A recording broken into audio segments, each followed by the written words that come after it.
आकाशवाणी रांची से प्रस्तुत है समाचार ध्वनि चित्र।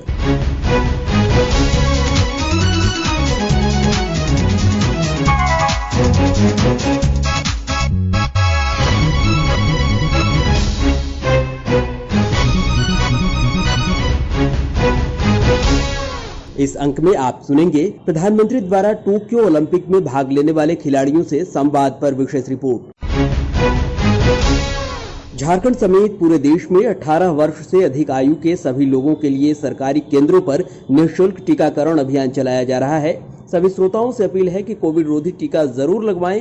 कोरोना महामारी के प्रति कोई लापरवाही न बरतें। जब तक आवश्यक न हो घर से बाहर न निकलें और 3 आसान उपायों का पालन करें।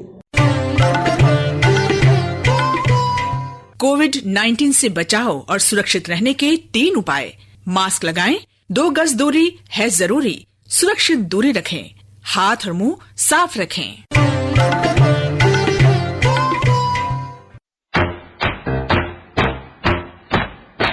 चलो मिलकर एक शुरुआत करें, चलो एक फैसला आज करें, मास्क नहीं तो टोकेंगे, कोरोना को रोकेंगे, चलो इस इरादा करते हैं, चलो कुछ वादा करते हैं, मास्क नहीं तो टोकेंगे, कोरोना को रोकेंगे।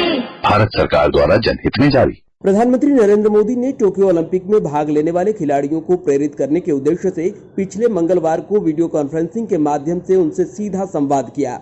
श्री मोदी ने तीरंदाजी विश्व कप में स्वर्ण पदक जीतने वाली झारखंड की तीरंदाज दीपिका कुमारी से बातचीत की शुरुआत की। दीपिका जी नमस्ते। नमस्ते सर। दीपिका जी, पिछली मन की बात में मैंने आपकी और कई साथियों की चर्चा की थी। अभी पेरिस में गोल्ड जीतकर आपने जो करिश्मा किया, उसके बाद तो पूरे देश में आपकी चर्चा हो रही है। अब आप रैंकिंग में वर्ल्ड नंबर 1 हो गई हैं। मुझे पता चला है कि आप बचपन में आम तोड़ने के लिए निशाना लगाती थी। आम से शुरू हुई आपकी यात्रा बहुत खास है। अपनी इस यात्रा के बारे में देश बहुत कुछ जानना चाहता है। अगर आप कुछ बताएं तो अच्छा होगा। सर, मेरी यात्रा बहुत अच्छी रही सर, स्टार्टिंग से ही। आम मुझे बहुत पसंद था, इसलिए स्टोरी पर ही। बट मैंने बैम्बू ब्रो से स्टार्ट किया था और फिर धीरे धीरे मैं मॉडर्न वॉक पे आई थी सर। बहुत अच्छी रही। स्टार्टिंग में थोड़ा सा स्ट्रगल हुआ था बिकॉज फैसिलिटीज वहाँ अच्छी नहीं थी। उसके बाद एक साथ आर्चरी करने के बाद काफी अच्छी फैसिलिटीज मिली सर और काफी अच्छे कोच भी मिले मुझे। दीपिका जी, जब आप सफलता के इतने शिखर पर पहुंच जाते हैं तो लोगों की आपसे अपेक्षाएं भी बढ़ जाती हैं। अब सामने ओलंपिक जैसा सबसे बड़ा इवेंट है, तो अपेक्षाओं और फोकस के बीच आप संतुलन कैसे बना रही हैं? सर, उम्मीदें तो है, लेकिन सबसे ज्यादा उम्मीदें खुद से होती है और हम यहीं पे फोकस कर रहे हैं कि जितना भी ध्यान है अपने प्रैक्टिस पे हो और कैसे मुझे परफॉर्म करना है, इस चीज पे मैं सर ज्यादा फोकस कर रही हूँ। चलिए, आपको बहुत बहुत बधाई कि आपने विषमताओं में हार नहीं मानी। आपने चुनौतियों को ही ताकत बना लिया है। देश को पूरा भरोसा है कि आप ओलंपिक में भी ऐसे ही देश का गौरव बढ़ाएगी। आपको मेरी ढेर सारी शुभकामनाएं। Thank you sir. प्रधानमंत्री ने खिलाड़ियों से संवाद के बाद अपने संबोधन में उनका उत्साहवर्धन करते हुए कहा कि उनकी मेहनत उन्हें अवश्य सफलता दिलाएगी और देश का नाम विश्व में रोशन होगा। कोरोना ने बहुत कुछ बदल दिया है। ओलंपिक का साल भी बदल गया, आपकी तैयारियों का तरीका बदल गया, बहुत कुछ बदलाव हुआ है। टोक्यो में भी एक अलग तरह का माहौल आपको मिलने वाला है। इस कठिन समय में भी देश के लिए आपने कितनी मेहनत की है, कितना पसीना बहाया है। पिछली मन की बात में मैंने आप में से कुछ साथियों के इस परिश्रम की चर्चा भी की थी। मैंने देशवासियों से आग्रह भी किया था कि वो देश के खिलाड़ियों के लिए, आप सभी के लिए चीयर करें, आपका मनोबल बढ़ाएं। मुझे ये देखकर आज खुशी होती है कि देश आपको चीयर कर रहा है। हाल के दिनों में #Cheer4India के साथ कितनी ही तस्वीरें मैंने देखी हैं। सोशल मीडिया से लेकर देश के अलग अलग कोनों तक पूरा देश आपके लिए उठ खड़ा हुआ है। 135 करोड़ भारतीयों की शुभकामनाएं खेल के मैदान में उतरने से पहले आप सभी के लिए देश का आशीर्वाद है। मैं भी अपनी ओर से आपको ढेर सारी शुभकामनाएं देता हूं। आप सभी को देशवासियों से लगातार शुभकामनाएं मिलती रहे, इसके लिए नमो ऐप पर भी एक खास प्रावधान किया गया है। नमो ऐप पर जाकर भी लोग आपके लिए चीयर कर रहे हैं, आपके लिए संदेश भेज रहे हैं। आपके साथ देश भर की भावनाएं जुड़ी हुई हैं और जब मैं आप सभी को एक साथ देख रहा हूं तो कुछ चीजें कॉमन नजर आ रही हैं और जब मैं आपको देखता हूं तो कॉमन बातें हैं बोल्ड, कॉन्फिडेंट एंड पॉजिटिव। आप में एक कॉमन फैक्टर दिख रहा है, डिसिप्लिन, डेडिकेशन और डिटर्मिनेशन। आप में कमिटमेंट भी है, कॉम्पिटिटिवनेस भी है। यही क्वालिटीज न्यू इंडिया की भी है। इसलिए आप सब न्यू इंडिया के रिफ्लेक्शन है, देश के भविष्य के प्रतीक है। आप सब यहां टीम इंडिया का हिस्सा है। आप सब देश के लिए खेलने जा रहे हैं।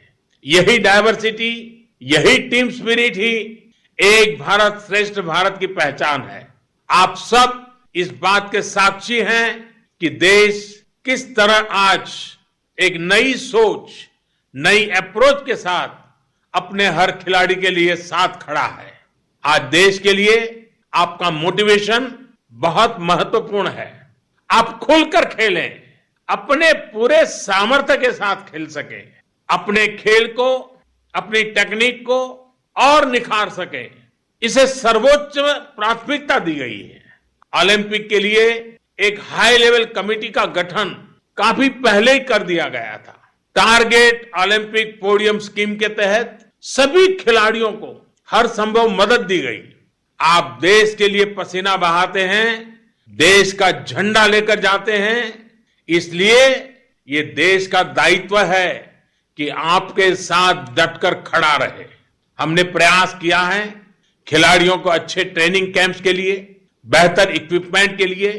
आज खिलाड़ियों को ज्यादा से ज्यादा इंटरनेशनल एक्सपोजर भी दिया जा रहा है। स्पोर्ट्स से जुड़ी संस्थानों में आप सबके सुझावों को सर्वोपरि रखा, इसीलिए इतने कम समय में इतने बदलाव आ पाए हैं।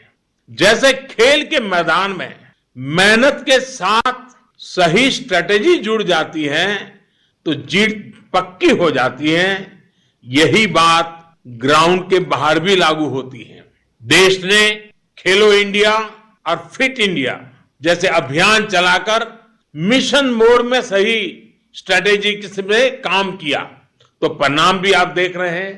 पहली बार इतनी बड़ी संख्या में खिलाड़ियों ने ओलंपिक के लिए क्वालिफाई किया है। पहली बार इतने ज्यादा खेलों में भारत के खिलाड़ी हिस्सा ले रहे हैं। कई खेल ऐसे हैं जिनमें भारत ने पहली बार क्वालिफाई किया है। इतने समय से आप सब जीतने के लिए प्रैक्टिस कर रहे हैं। आप सबको देखकर, आपकी इस ऊर्जा को देखकर कोई संदेह बचता भी नहीं है। आपको और देश के युवाओं का जोश देखकर ये कह सकता हूं कि वो दिन दूर नहीं जब जीतना ही न्यू इंडिया की आदत बन जाएगी। आप टोक्यो जाकर जब देश का परचम लहराएंगे तो उसी पूरी दुनिया देखेगी। ये बात जरूर याद रखना है कि जीतने का प्रेशर लेकर नहीं खेलना है। अपने दिल दिमाग को बस एक ही बात कहिए कि मुझे अपना बेस्ट परफॉर्म करना है। मैं देशवासियों से भी एक बार फिर कहूंगा, चीयर फॉर इंडिया। इधर टोक्यो ओलंपिक में देश का प्रतिनिधित्व करने जा रही रांची के एक ऑटो चालक की बेटी और झारखंड की तीरंदाज दीपिका कुमारी आज जिस मुकाम पर पहुंची है उस पर पूरे देश को नाज है। हमारे संवाददाता दिवाकर कुमार ने दीपिका के पिता शिवनारायण महतो और उनके भाई दीपक कुमार से उसके बारे में खास बातचीत की। हमारे साथ दीपिका के पिताजी शिवनारायण महतो जी हैं, जो पेशे से एक ऑटो चालक है और वो अभी भी ऑटो चलाते हैं और उनकी बेटी देश का प्रतिनिधित्व टोक्यो में तीरंदाजी में करेगी। क्या अनुभूति हो रही है, शिवनारायण महतो जी से जानते हैं। बेटी दामाद दोनों भाग ली है और पूरा झारखंड वासियों के लिए भी बहुत हम लोग खुश हैं उससे। और झारखंड जितना भी वासी लोग हैं वो लोग आशीर्वाद दे रहे हैं, सबके मुंह से सुनते हैं कि नहीं से गोल्ड मेडल जीत के लाएगा। पहले तो मेरा पास एक खिलाड़ी था, अब 2 खिलाड़ी है, तो हम तो भगवान से आशा करते हैं कि गोल्ड मेडल लाएगी ही लाएगी। ये जब छोटी थी तो हम भी कभी सोचे नहीं थे, सपना में भी हम नहीं सोचे थे कि बेटी मेरी इतना ऊंचाई तक पहुंचेगी। मेहनत भी बहुत की है, जो भी हम उसको काम करने कहते थे तो पूरा काम करती थी। छोटी थी उसी टाइम उसके पास लगन था। पहले मेरे पास एक खिलाड़ी था, अब 2 खिलाड़ी आ गया है, इसके लिए हम बहुत खुश हैं। और प्रधानमंत्री जो मन की बात रखे हैं उनको भी हम बोले हैं कि देखो बेटा, मन की बात मन में ही रखना और आशीर्वाद लो और गोल्ड मेडल जीत के लाओ। तो गोल्ड मेडल जीत कर लाना है, इसकी एक खुशी है। और जिस तरह से ये ऑटो चलाते हैं, और वैसे में हम कह सकते हैं कि एक गरीब परिवार से निकलकर देश और दुनिया में इस तरह से नाम हासिल करना, मुकाम हासिल करना, किस तरह से इन्होंने उस हीरे को तराशा है, जानते हैं शिव नारायण महतो जी से। जब पहले छोटी थी तो परेशानी तो हुआ, हम लोग 500-600 रुपये कमाते थे। 800 रुपया में घर चलाना बहुत ही दिक्कत होता था, लेकिन किसी तरह से तो चला। और चलने के बाद भी जो भी कहते थे वो सुनती थी, और सुनती थी। जब उसको दाखिल कराए अर्जुन मुंडा के पास लेके, तो मीरा मुंडा बोली कि तो धनुष से जितना वजन है उससे तो वजन कम ही लगती है, तो क्या चलागी धनुष। बेटी उसको गले लगा के बोला कि मैडम अगर हमको 3 महीना का मोहलत दिया जाए, 3 महीना में अगर नहीं सकेंगे तो आप निकाल दीजिएगा। मैडम क्या सोची क्या नहीं, बोली ठीक है 3 महीना देख लिया जाए।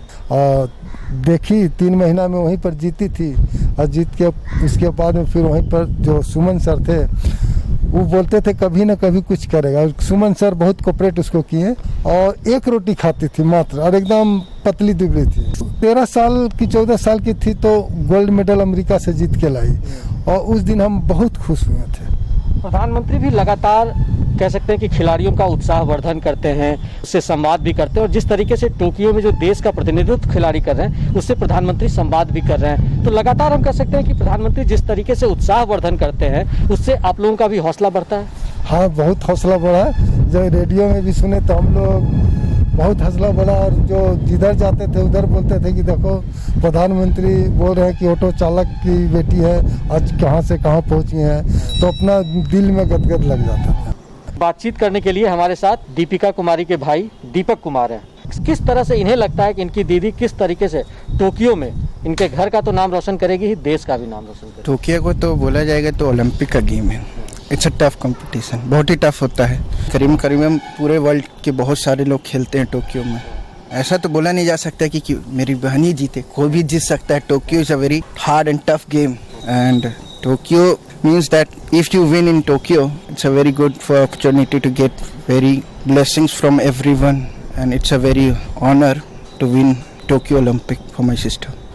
गरीब और अमीर कुछ नहीं होता है, इंटरेस्ट, जिस चीज़ में आपकी इंटरेस्ट हो वो बड़ी बात होती है। मेरे पिताजी जैसे बोले बॉक्सिंग में मुझे भेजने का, मैं मिस कर गया, पर मेरे को उस टाइम इंटरेस्टेड नहीं था। मैं पढ़ाई में इंटरेस्टेड था और हूँ अभी पढ़ाई में ही इंटरेस्टेड।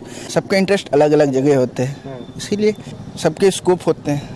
इट डजंट मैटर, आप कितना भी मेहनत करो अच्छी बात है, पर मेहनत ही रंग लाता है बोला जाता है, तो ये अच्छी बात है। तब पर भी मैं सोचता हूँ कि मेहनत और स्मार्टनेस ज़रूरी होती है। जो देश में माहौल खेल के प्रति बन रहा है, तो निश्चित तौर पर जो गरीब इलाके के लोग भी हैं वो अब खेल में अपना दमखम दिखा रहे हैं। मैं दिवाकर कुमार, रांची। इसके साथ ही आकाशवाणी रांची से समाचार ध्वनि चित्र का आज का संस्करण समाप्त हुआ। हर शनिवार को यह कार्यक्रम रात्रि 7:45 बजे समाचार एकांश द्वारा प्रस्तुत किया जाता है। संपादक अब्दुल हमीद, प्रस्तुतकर्ता अरविंद कुमार और प्रवक्ता चंदन कुमार पांडिल्य।